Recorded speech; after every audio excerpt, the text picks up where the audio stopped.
Hello, loyal webheads. Before we begin, if you could just hit that subscribe button, it would be like fresh squeezed lemonade on a hot summer day. With that said, let's begin with a very special episode covering the amazing Spider-Man verse, the unstoppable Juggernaut. This confrontation took place in the issues of Amazing Spider-Man 229 and 230. I wanted to do an episode on this story arc because I found the plot interesting. Why? Because Juggy, he's not your average Spidey villain. I thought it was intriguing to put a powerful X-Men villain against the lone wall crawler, especially an X-foe that normally takes the whole team to defeat. This is truly a retelling of David vs. Goliath. The plot is simple. Spidey must stop Juggy from hurting Madam Web the Psychic. But here's the catch. What can Spider-Man alone do against such a powerful force? At first, he takes the direct approach with physical attacks.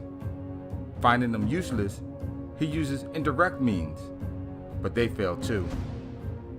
I mean, Spidey hits Juggernaut with a wrecking ball that is flung at him, slingshots a steel girder at him, sets a pitfall for him to fall into, and eventually runs him down with a gas tanker that explodes into a ball of fire, incinerating a city block. But it's all to no avail.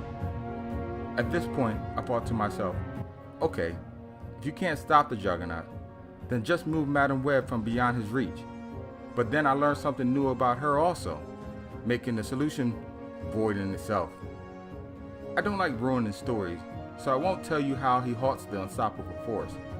But I will say this, he eventually does, just not in the way you might expect him to. That is why I think I and most fans love the wall crawler. He doesn't just give up, even when it seems to be that he's in front of insurmountable odds. When Peter first confronts Marco, it is almost comical if the consequences weren't so severe. Spidey seems to be like a fly pestering a bull, only to be swatted away by its tail. The artwork was done by the great John Romita Jr. And the story, even having a simple plot, really shows you what Spider-Man is made of. After Madam Web is hurt, you get to see a glimpse into Peter's mind, seeing that even though he is a strong, stalwart hero, he harbors the thoughts of his past failures, or at least what he thinks are his past failures, on his sleeve.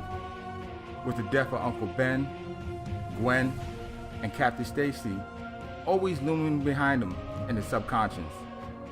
If you get a chance, true believer, read this short but sweet two-part story arc, as I think you will be pleasantly entertained. Make sure you like this video, hit that bell icon, and until next time, my friend, as always, keep reading.